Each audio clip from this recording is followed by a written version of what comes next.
Good day. The situation in Eastern Europe over the last week has become extremely tense with the crisis on the border between Poland and Belarus, the migrant crisis there, and with growing flesh-creeping talk in the United States especially about a possible Russian attack on Ukraine. It should be said straight away that these two stories are deeply connected with each other, though they obviously have different aspects.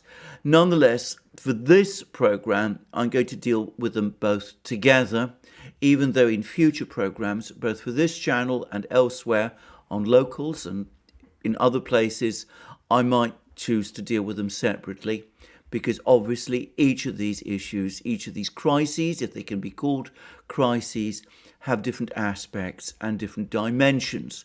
But as I said, they are deeply interconnected. So I think the first thing to do is to carry out a quick roundup of recent events. And let's first of all begin with the border crisis between Poland and Belarus over the migrant flows.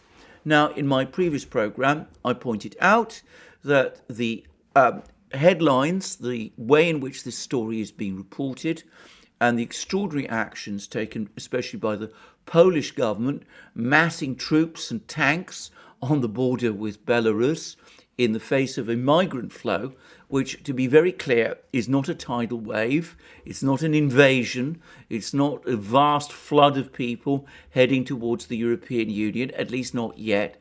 The reaction of the Polish government to these events, in my opinion, is disproportionate and extraordinary, and dare I say it, also misguided. I think in relation to the latter, that it is already resulting in criticisms of the Polish government's actions, which I'm starting to see in some sections of the Western media and in Western political circles, which I will come to shortly. But overall, I'm going to say straight away that I think that not only was this reaction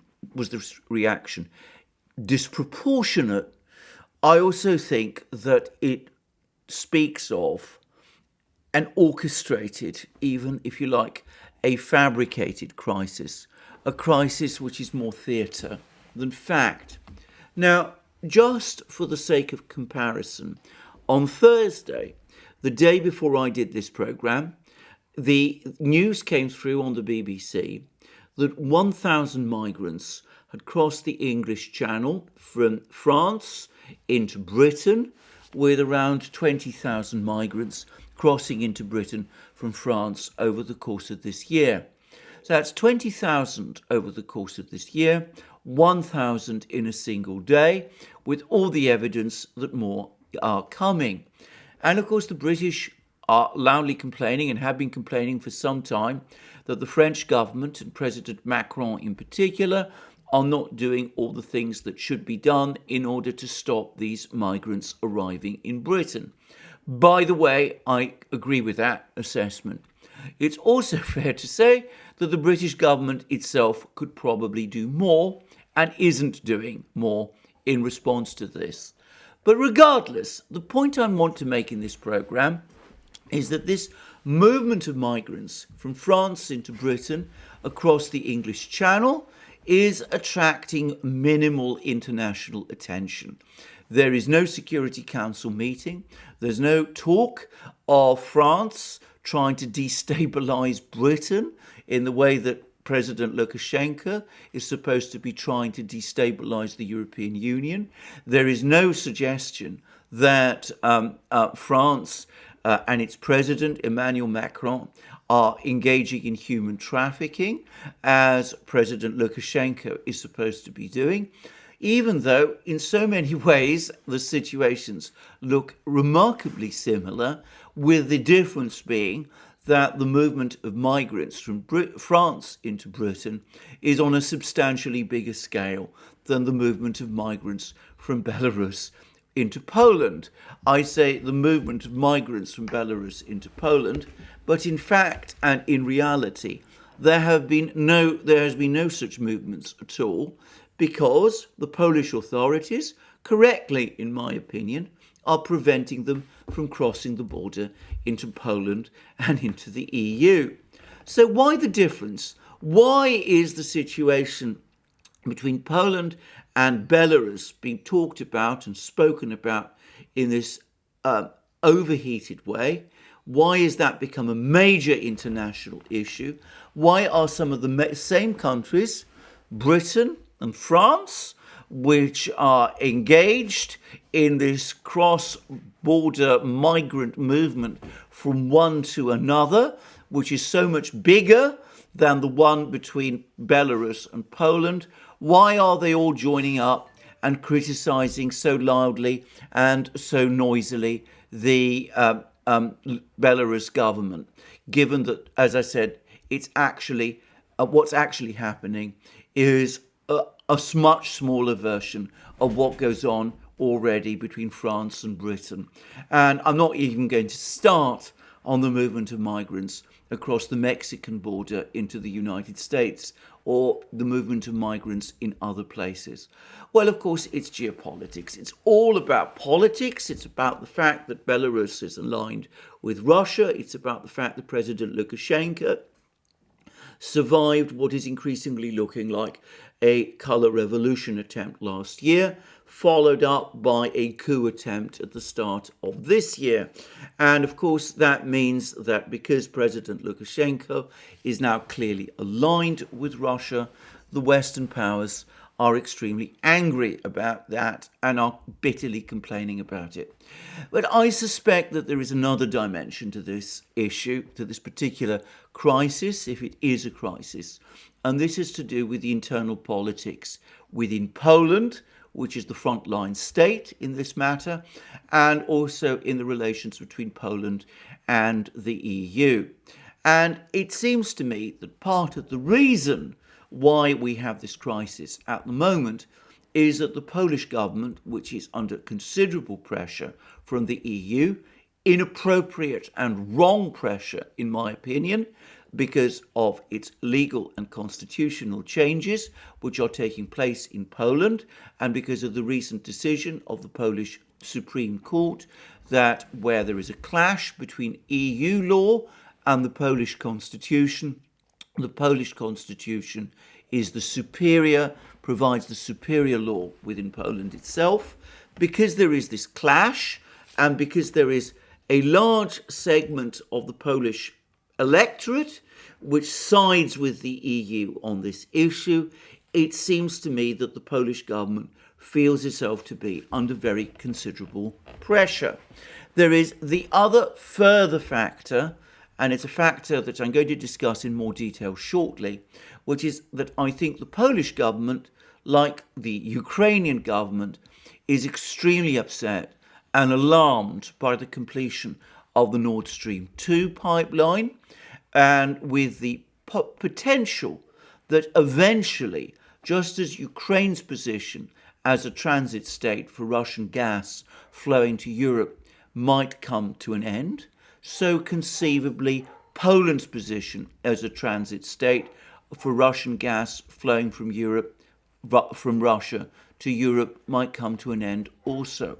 The Poles have been made increasingly nervous recently by the fact that there have been interruptions to gas flow from Russia via the Yamal pipeline, which is one of the pipelines that passes through Poland. And of course, the Poles are extremely nervous and worried about developments of that sort. So it could be that that is one of the factors also that is unnerving the Poles. But whatever it is, it seems to me that in part the Polish government has escalated this crisis and has built it up to the extent that it is. It's engaged in this wild talk of an invasion of refugees, of migrants rather, from Belarus into Poland and into the European Union, because it wants to rally support both within Poland itself and amongst sympathetic countries within the EU, calculating that in any face-off with Russia or with Belarus, the EU will close ranks behind Poland and will support Poland, and that will take some of the pressure off Poland at this time. So I suspect that there is some element of that calculation behind all of this, and it is that perhaps which explains these bizarre actions like deploying tanks to the border and taking steps of that kind, which seem to be wholly inappropriate and disproportionate to what is actually taking place. Now, if that is the Polish calculation, which I suspect it is, and I would point out that a major rally took place in Warsaw by patriotic and right-wing people in Poland supporting their government over the migrant issue, a rally which violated Poland's own pandemic restrictions, but which the government itself found some mechanism to circumvent to enable the rally to take place, despite the fact that the mayor of Warsaw opposed it. That rally, it seems to me, reinforces the view that this was, as I said, to some extent, an orchestrated decision by the Polish government to rally support. But, in my opinion, it was a miscalculation, because what it is actually doing is that it is causing increasing criticism of Poland amongst some people in the West, amongst the West's soft, liberal political underbelly. Now, I've been reading articles in the Financial Times and in The Guardian.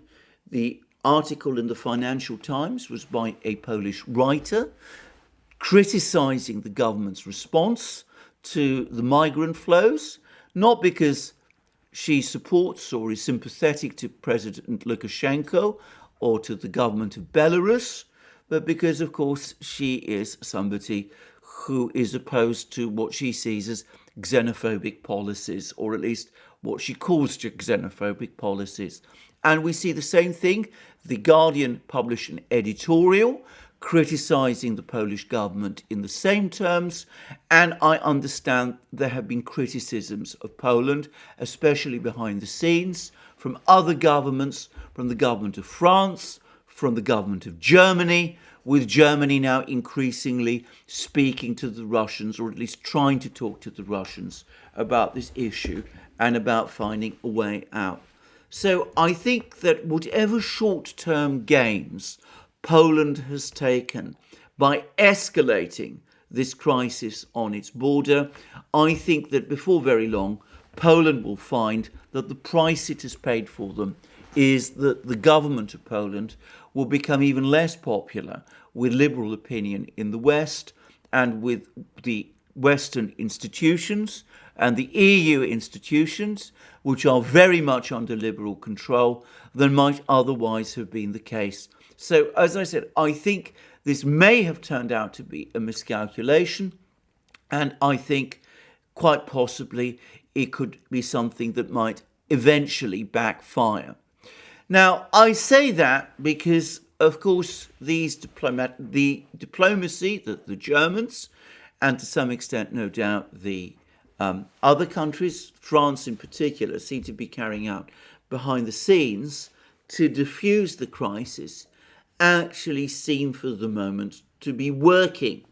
There have been reports earlier today that Belavia, the Belarus airline, has now stopped accepting passengers from with particular passports. The report comes from TASS, and it says that Belavia, the Belarusian national airline, has stopped taking on board citizens of Iraq, Syria, and Yemen from Turkey to Belarus.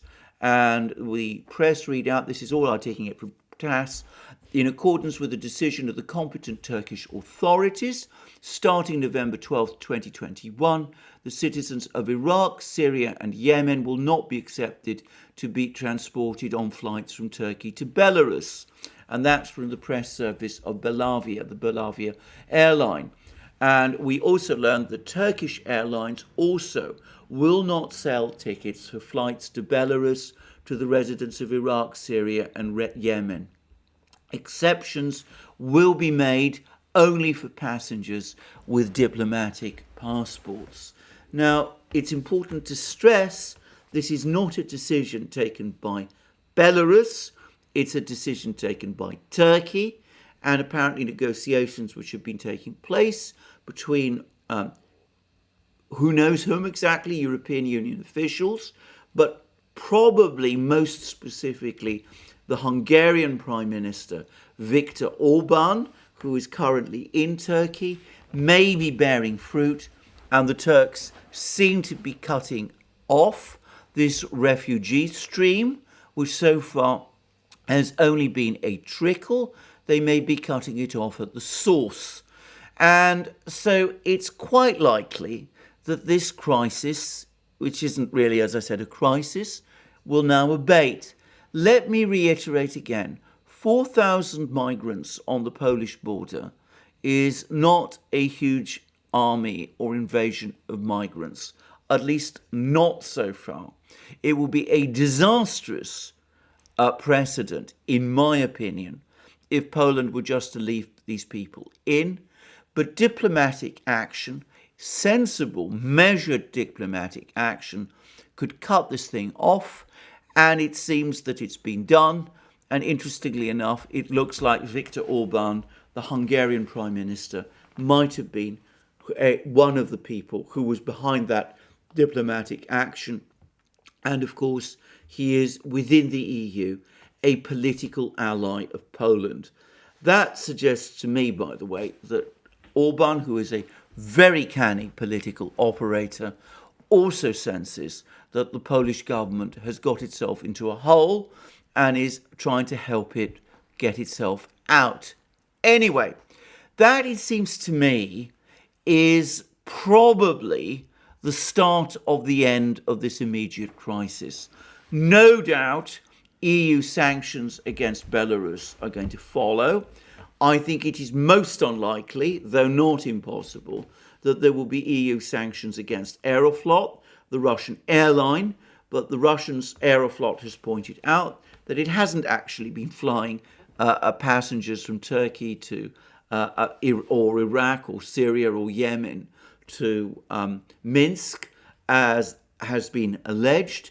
Doesn't actually do direct flights with some of these countries, between some of these countries and Minsk. So the suggestion that it was involved or is implicated in any way is a groundless one.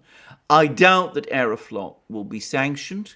The Russians have already threatened legal action if it is, and of course they've hinted in the past that if these kind of actions are indeed taken against Aeroflot, then Russia will close its airspace to European airlines, which would create massive problems for European airlines trying to ferry passengers to the Asia-Pacific region.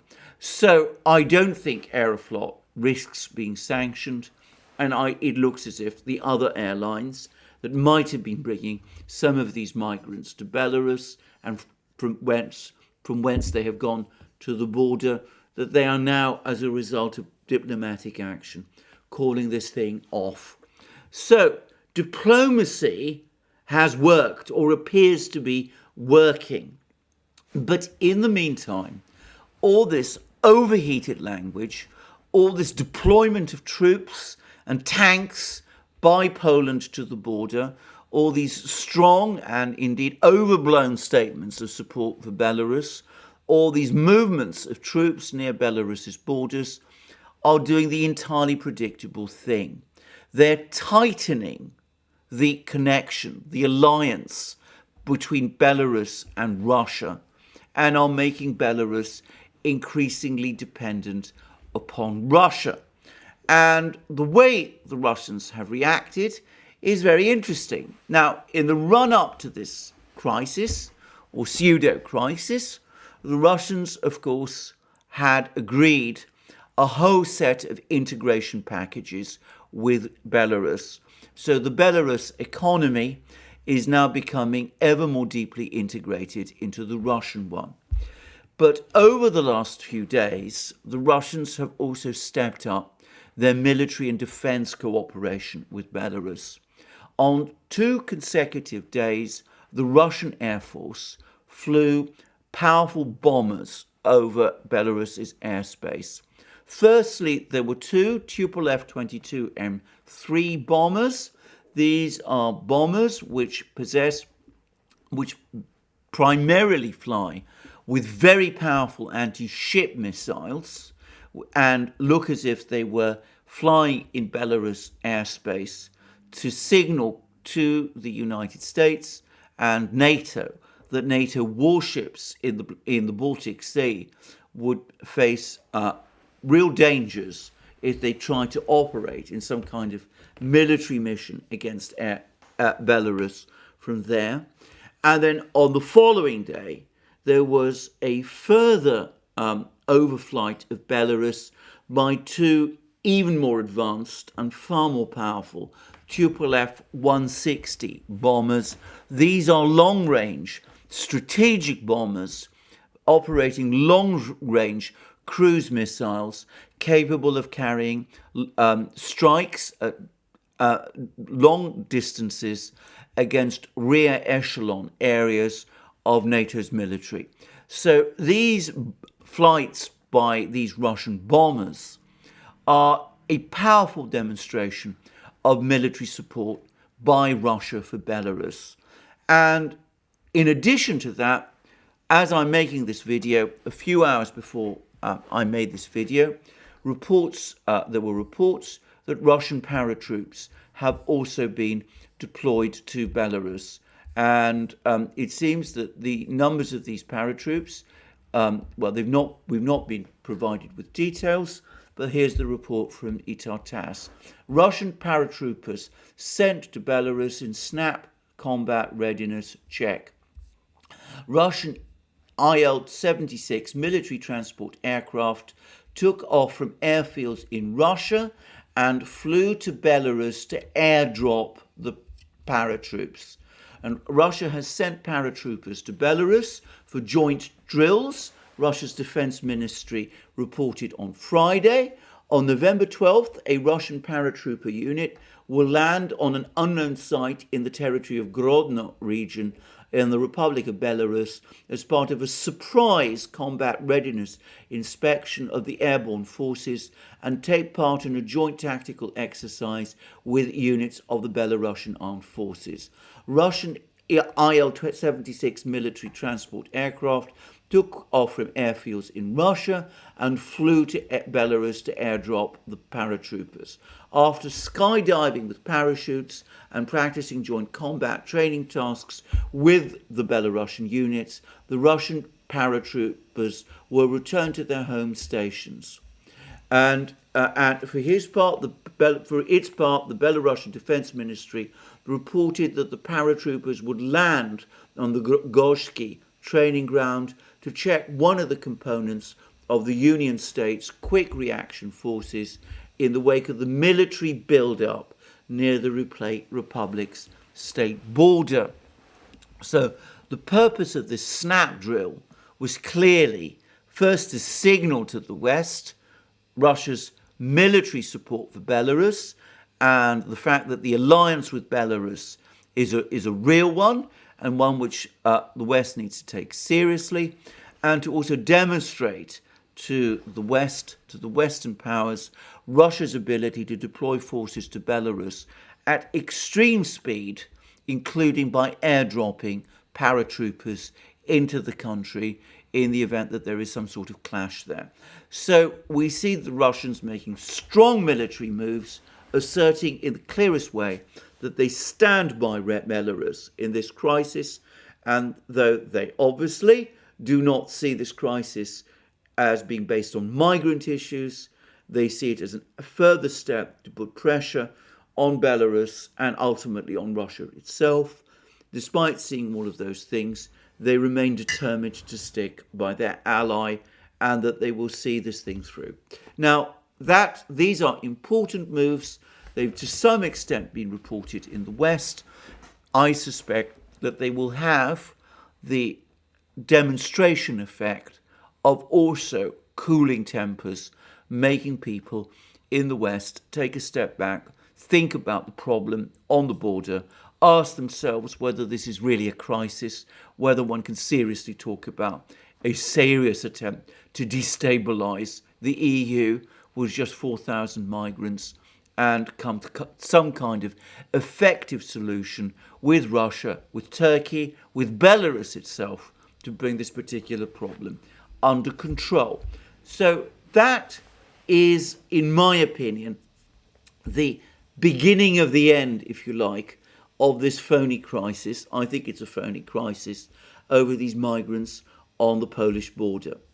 Let's turn to the much more serious issue, which is the situation in Ukraine. And can I just say again, it seems to me that these two are intimately connected with each other. The situation in Ukraine and the situation in Belarus all form part of the same strategic crisis which affects NATO and the West. Now, NATO and the West and Russia. Now, let's take a few steps back and consider what has happened over the last 2 weeks. The first is that there were reports a short time ago, a week ago, just over a week ago, that there was fighting between the Ukrainian army and the militias of the Donbass, the Donetsk and Lugansk People's Republics. The Ukrainians published photos of a Turkish-supplied drone supposedly attacking a militia artillery unit there, actually a single artillery piece, and though this was in clear violation of the ceasefire conditions, and there's been report of sporadic shelling between Ukraine and the militia ever since. And there's also been some very belligerent language, it must be said, coming out of Belarus at the moment, and this is all happening against the background of a festering crisis in Ukraine itself. I should say belligerent language coming out of Ukraine at the moment, and this is coming after a festering crisis in Ukraine itself. And following that, we started to get reports that there was a sinister Russian military build-up on Ukraine's border.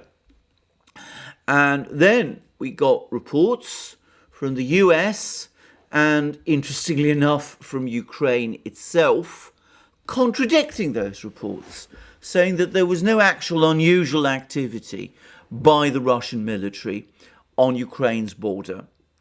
And then we got further news that the CIA director, William Burns, had travelled to Moscow on some sort of mysterious secret visit, and that he met there with top Russian officials, Nikolai Patrushev, the secretary of Russia's powerful Security Council, and Sergei Naryshkin, the head of Russia's Foreign Intelligence Service, the SVR. And then after that, we learned further that Burns, whilst in Moscow, had actually had a telephone conversation with no less a person than Vladimir Putin, the president of Russia himself. A conversation for which, by the way, the Russians have never provided a readout. And we learnt about this mysterious visit of Burns because the Russians, as I said, publicized it, but publicized it in ways that suggested that they were extremely angry with what took place over the course of this visit, as shown by the fact that they published a readout of Burns's discussions with Patrushev, which was so brief as to be frankly insulting. It simply said that US-Russian relations had been discussed. And that's hardly a readout. It's a statement of the obvious. And as I said, it's almost offensive in its terseness. So all of that was taking place. And then we got reports, a variety of reports from CNN. And we learned that Burns went to Russia, supposedly on the personal direct instructions of the president, of Joe Biden himself, to try to clarify what this Russian build-up on Ukraine's border was all about. The Russian build-up on Ukraine's border which the United States had previously said wasn't happening, and which Ukraine had said was not happening. Suddenly, it was happening, and Burns allegedly went to Moscow to find out what the Russians were doing about it, and in order to try to diffuse tensions. And I discussed in previous videos how the CNN report seemed to struggle to come with a coherent account of Burns's visit.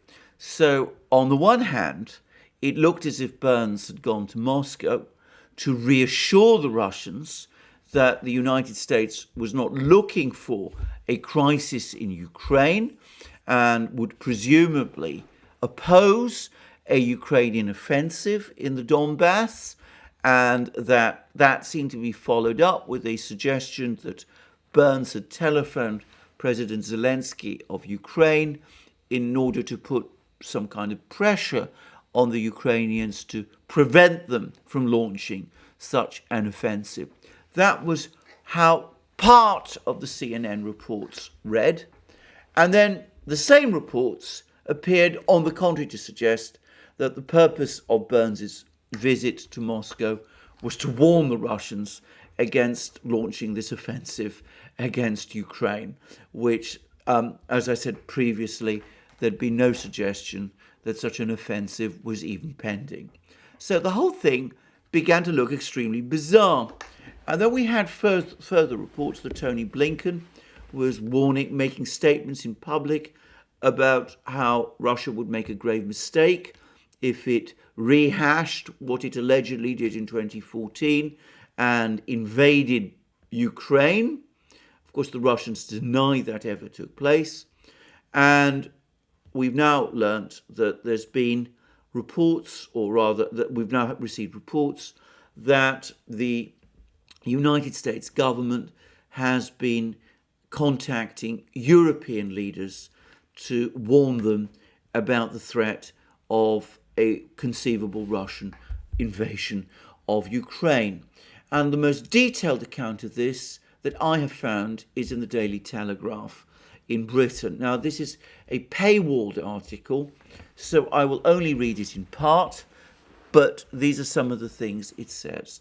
And the title starts ominously: "Prepare for Russian invasion of Ukraine, US warns European allies." Tens of thousands of troops massed on the border, Washington officials tell EU counterparts. Bear in mind that, as I said just a few days ago, the US was denying that there were tens of thousands of Russian troops massed on the Ukrainian border. But this article alleges that the United States is warning the Europeans about this massive Russian buildup, which the United States previously was saying wasn't happening. And then we read further as follows: "The United States has warned European allies that Russia could be plotting to invade Ukraine in a repeat of the 2014 annexation of Crimea. US officials have privately briefed their EU counterparts on a possible operation as tens of thousands of Russian troops amass near the border. Senior Whitehall sources told the Telegraph that the government was concerned about the reports and that there was twitchiness and anxiety among officials. It came amid heightened tensions with Vladimir Putin, the Russian president, accused of orchestrating a migration crisis on the border between Belarus and Poland to destabilize Europe." And then we go on to read, "Russian forces, including elite units, are gathering near the Ukraine border, with some deployed covertly at night. The invasion assessments are believed to be based on US intelligence not yet shared with Europe." Joe Biden, the US president, discussed the Ukraine situation with Ursula von der Leyen, the European Commission president, at the White House on Wednesday, Kamala Harris, the US Vice President, met Emmanuel Macron, the French President, in Paris this week. Last week, Mr. Biden sent William Burns, the CIA director and former US ambassador to Russia, to Moscow, where he spoke to Putin by phone and conveyed the US president's concerns. US officials warned Moscow against making a serious mistake amid the build-up of troops. They have shared intelligence on the Russian movements with allies and briefed them on the possibility of a military operation. And then there's discussions about the fact that the Russian Defense Ministry has been complaining about movements of Western reconnaissance aircraft around Russia's borders. There's also, by the way, been multiple complaints by the Russians about the presence of US warships in the Black Sea. I've discussed this in previous videos. And then the Daily Telegraph article goes on to say that the Russians have been tracking and have complained about and intercepted a British reconnaissance plane. And there's also been reports, it then goes on to discuss the fact that the Russians have sent their own bomber planes over Belarus in a show of force, as I discussed previously. And then the article goes on to say that the units that of the Russian military that have been the cause of this concern are units of the Russian 41st Army, and that they are based in Yelnya, which is 160 miles north of the Ukraine border. And we go on to learn that Washington's top diplomat for Europe and said Russian officials have been warned of the consequences of threatening Ukraine. Karen Dornfield, Assistant Secretary of State for Europe and Eurasia, who was with Burns when he visited Moscow, said Director Burns was effective in sending the messages that he thought it was appropriate to send. Rather mysterious and enigmatic comment. And then in Washington, the US said its commitment to Ukraine's security was ironclad. A completely meaningless comment, by the way. And then the Daily Telegraph article further says a Pentagon troop spokesman said the troop movements by Russia was unusual in its size and scope. We urge Russia to be clear about their intentions. Well, there we go. So lots of talk about Russian troop movements, only it turns out that even this article slips out that those troops are not actually on the Ukrainian border. They're actually far away in Yelnya. That's a place 160 miles north of the Ukraine border. It's a place which, as I said, is very much part of potential rear areas in the event, a rear base suitable for the rapid movement of troops to the border, but it is well within Russia, and it is hardly, it seems to me, a threatening move. So what is going on? What is all this all about? Why all this sudden talk and worry about all this movement of troops along the border, this movement of Russian troops along the border, which isn't happening? Well, I'm going to suggest that what I think happened and what is the source of all of this was that we are looking at the disastrous aftermath of Director Burns' visit to Moscow. I think that visit has also turned out to be a debacle, like every other diplomatic outreach that the United States government has ever undertaken. It's not at all clear what exactly it was that Burns took with him to Moscow, what all the topics for discussion were. But it's clear that Ukraine was a major issue. And it looks as if Burns came to Moscow wanting to discuss with the Russians Russian troop movements, possibly because the United States is worried about the deteriorating situation in Ukraine. I'll come to that shortly. And is concerned that if there is a crisis on the Ukrainian border, Russia might intervene. And Burns found the Russians absolutely unreceptive and stonewalling. The Russians seem to have told Burns in the clearest possible terms that movements of Russian troops within Russia are none of the US's business. Russia is not there to provide explanations for the movements of its own troops. It acts as it sees fit on any issue involving its security. It, in effect, gave Burns what the British like to call a flea in his ear.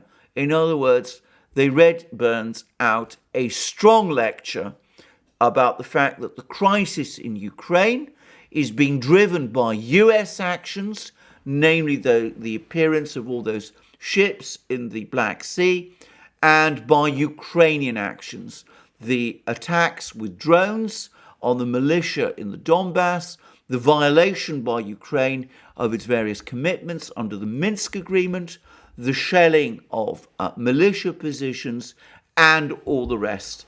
And the Russians made it absolutely clear to Burns that if there is a crisis in Ukraine, Russia will act as it sees fit. It's no mood to accept any warnings, so-called warnings, from the Americans. As far as the Russians are concerned, the Americans are in no position to give them more warnings, given that it is the United States that has essentially created this crisis in Ukraine, which is such a problem.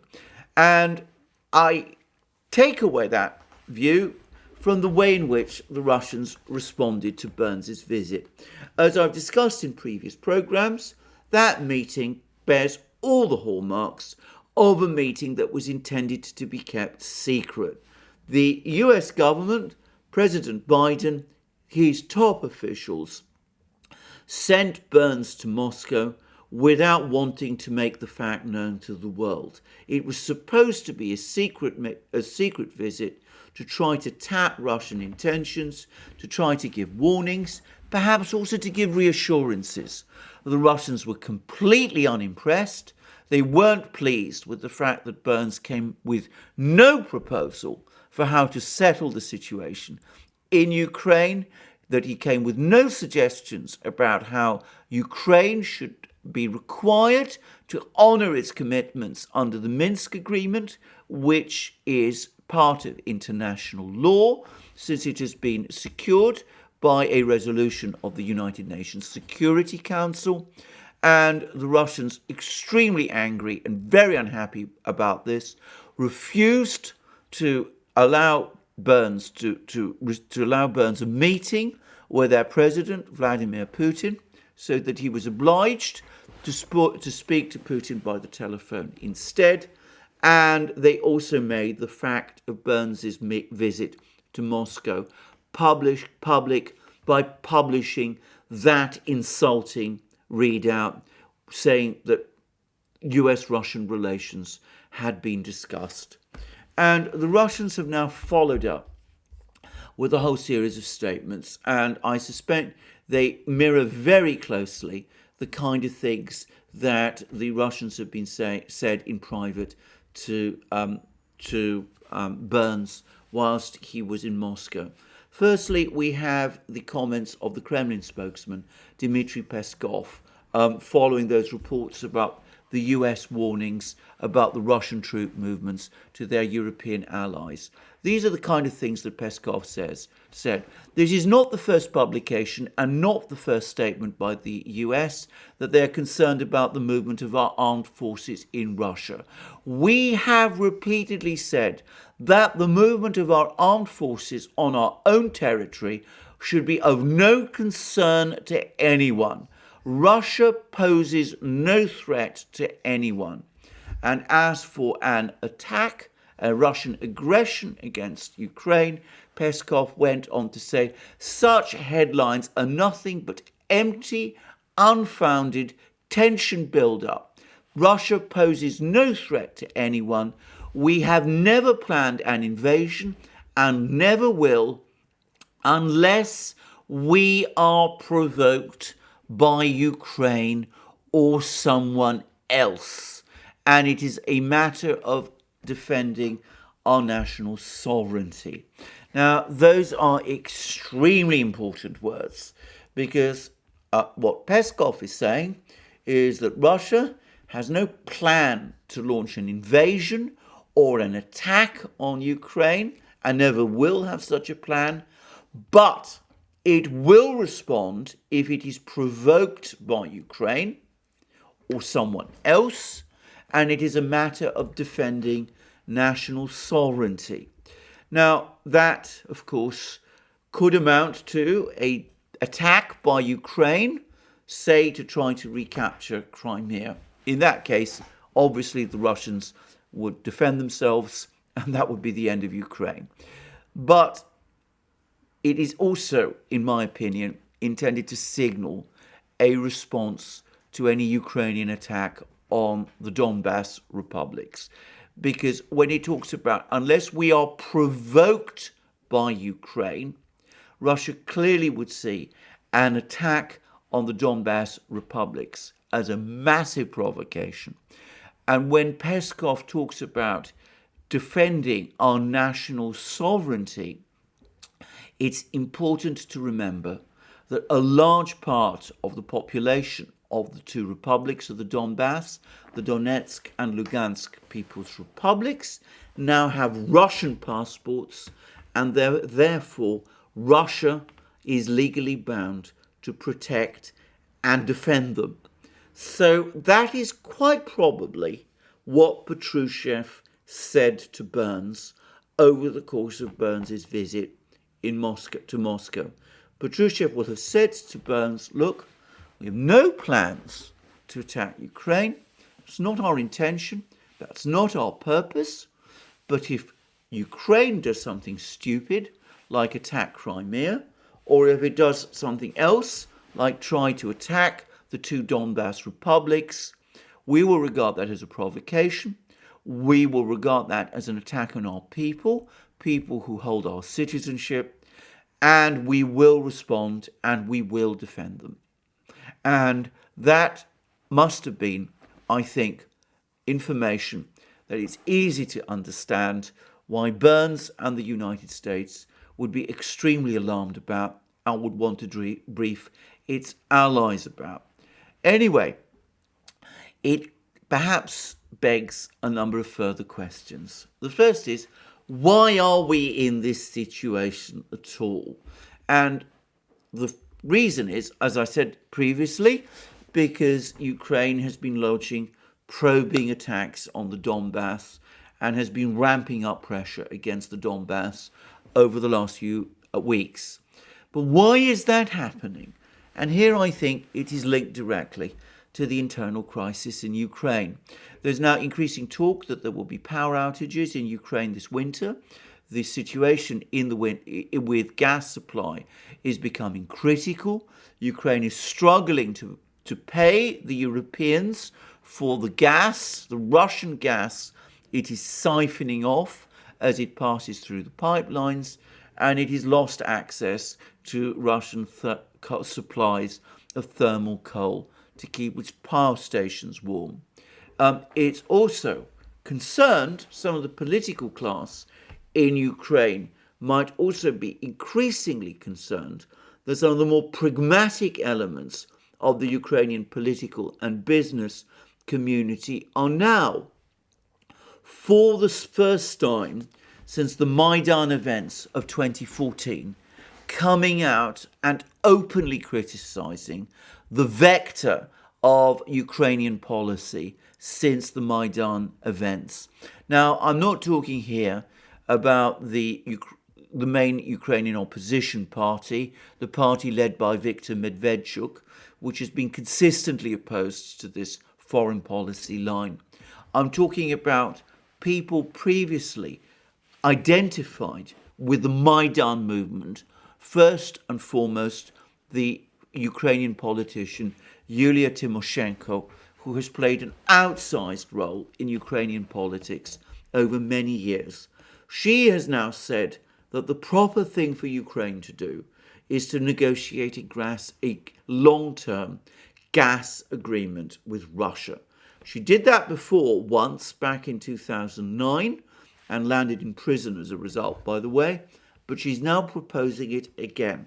Now, Tymoshenko knows that if Ukraine enters into negotiations with Russia for a long-term gas deal, then that almost by definition reopens the whole issue of Ukraine's economic and foreign policy orientation.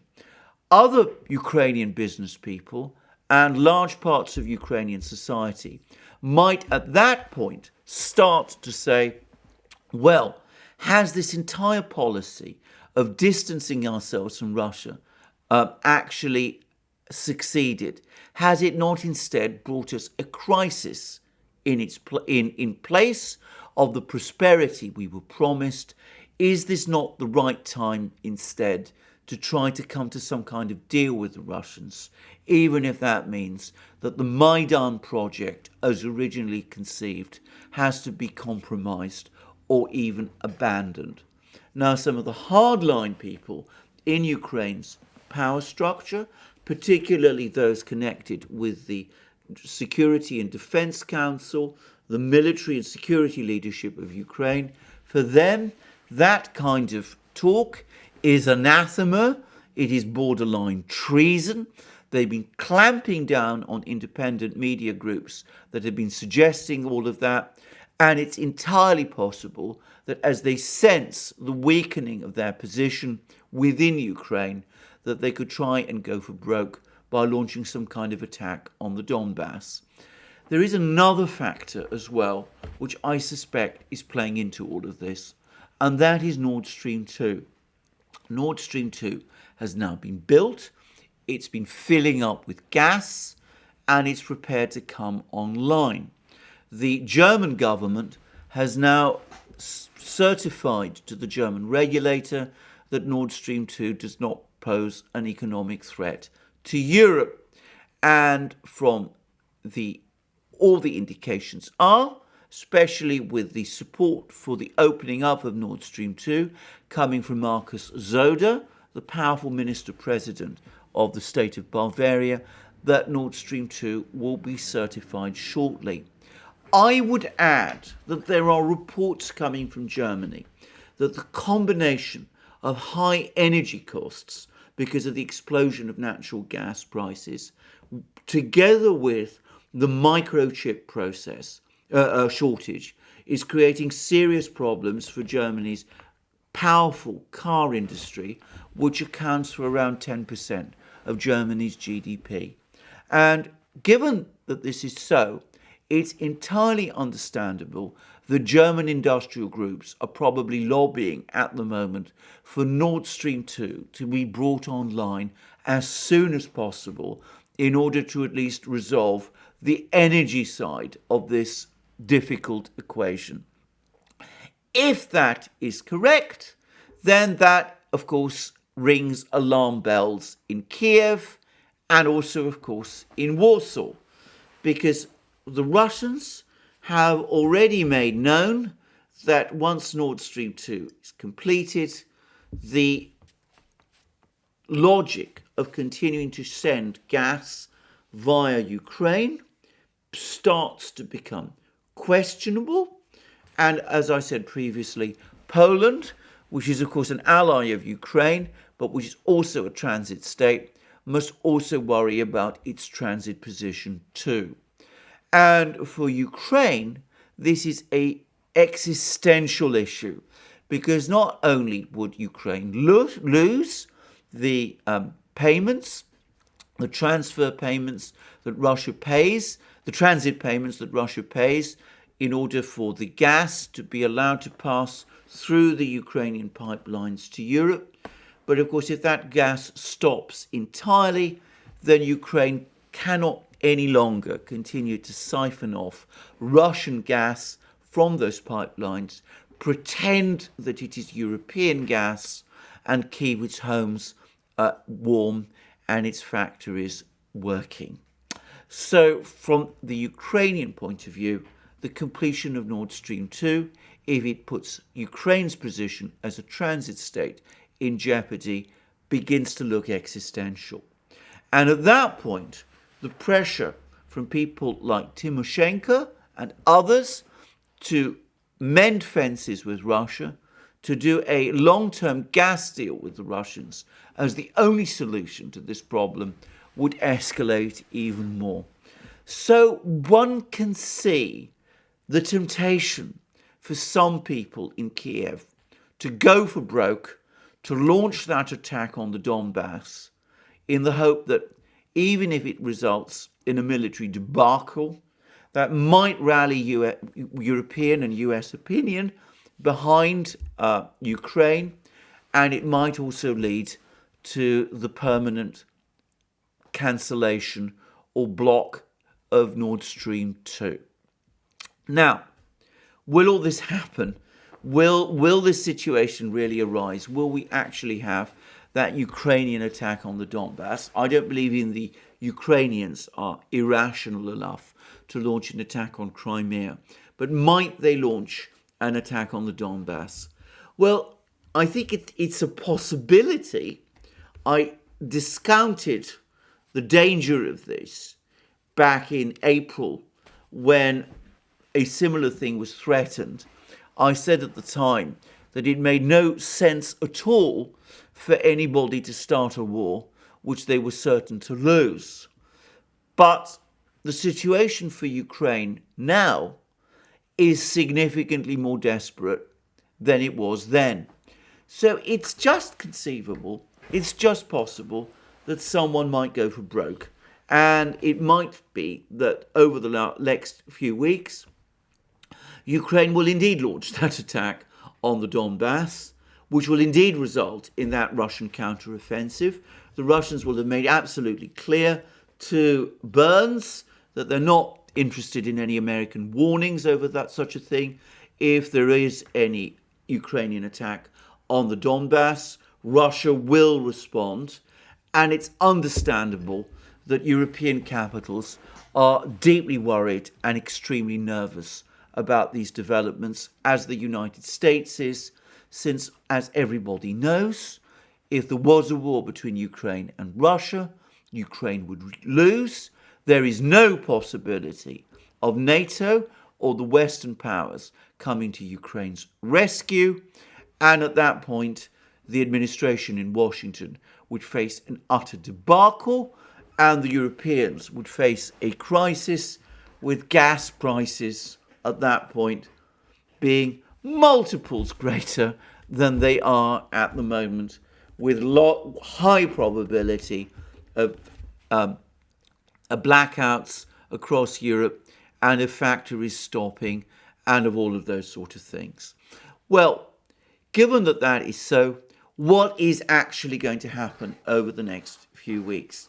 I am going to make a guess that just as happened in April, so this time there will be lots of quiet words to Ukraine telling them that under no circumstances should they launch any sort of offensive in the Donbass. That if they do that, the Western powers will not be pleased, and that Ukraine will be on its own, and if it is defeated, it will face the consequences from Russia by itself. And I think that just as happened in April, so again, the Ukrainians, more desperate though they are, will nonetheless heed that advice. So I think the greater prospects are that there will not be, in the end, a war this time, this winter in Europe. I think that there will not be that Ukrainian attack in the Donbass. I think that the Russians have positioned their troops in Yelnya. They're no doubt working hard on sorting out the logistic steps. And I think that the Russians would be ready to counterattack. These moves they made, sending bombers over Belarus and paratroopers into Belarus, all of these are determined to indicate clearly to the Western powers the strength of Russia's resolve, and I think nobody should be under any doubt about it. So I think that there will not be a war this winter. But I am less confident of this than I was in the spring. I think that this time the situation in Ukraine is significantly worse, and it also has to be said that for the first time since 2014, it's beginning to look as if the entire Maidan enterprise may be starting to fall apart. Given that this is so, it's always difficult to know what people who feel that their back is to the wall might do. So I can't completely discount the possibility of a war this winter, but I have to say that I still think it, on balance, extremely unlikely. I think that for the Western powers, this would be an even greater debacle than it would have been had it happened in the spring, with an energy situation which would be exacerbated multiple fold in a way that could not have been anticipated in the spring. So I think that the Western powers, privately, behind the scenes, will pull out all the stops to make sure that it doesn't happen. And I think that their influence in Kiev remains strong enough to prevent it from happening. But we will just have to wait and see. We'll have to see how things shape out for the moment. Certainly, it's interesting that the Daily Telegraph tells us that there is twitchiness and anxiety in London over these events, and perhaps in and of itself, that is not entirely a bad thing. Perhaps it's high time that the British were nervous about these events in Ukraine. But we shall see how things turn out. And I should say that if there is a war in Ukraine, then of course this is a storm that the Western powers have brought on themselves by supporting a government in Ukraine which gained power through unconstitutional means in 2014 and which has failed to abide by the international commitments it made to settle the issue at the Minsk in February 2014 when it agreed to do that together with the other Western powers, and when it was provided with a roadmap towards peace. I said at the start of this program that, in my opinion, these two events, the crisis in Donbass and the crisis in Ukraine and the crisis in Belarus, are connected. Both of these problems are connected to the failure of Western policy. The West has been pushing along Russia's eastern border regions in Ukraine and in Belarus. And to its shock and dismay and increasing alarm, it is facing a growing Russian reaction.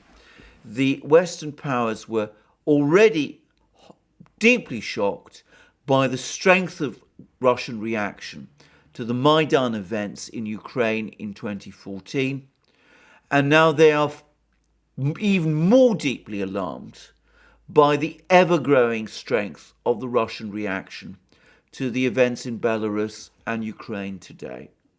Well, these could have been completely predicted. They were entirely predictable. The West, if it's now coming up against Russian resistance, should have expected it, and it speaks again of a massive failure of Western diplomacy and of Western understanding of Russia, that they did not see or anticipate that this would happen.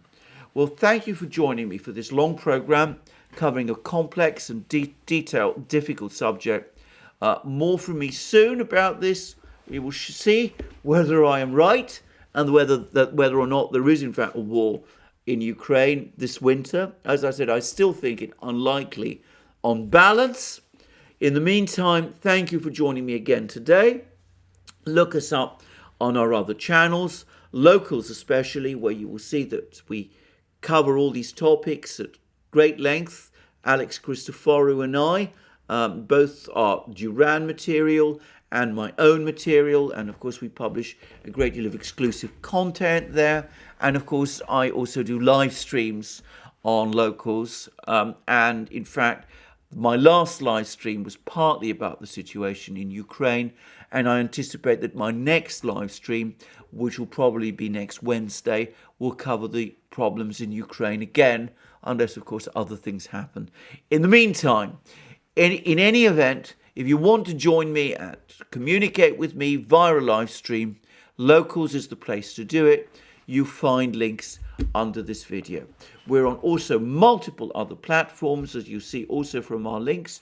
You can support us via Patreon and Subscribestar. You can come to our shop, and if you like this video, please remember to press the like button, and also please check your subscription to this channel. Thank you for joining me again today. I look forward to you joining me again soon, and have a wonderful day until then.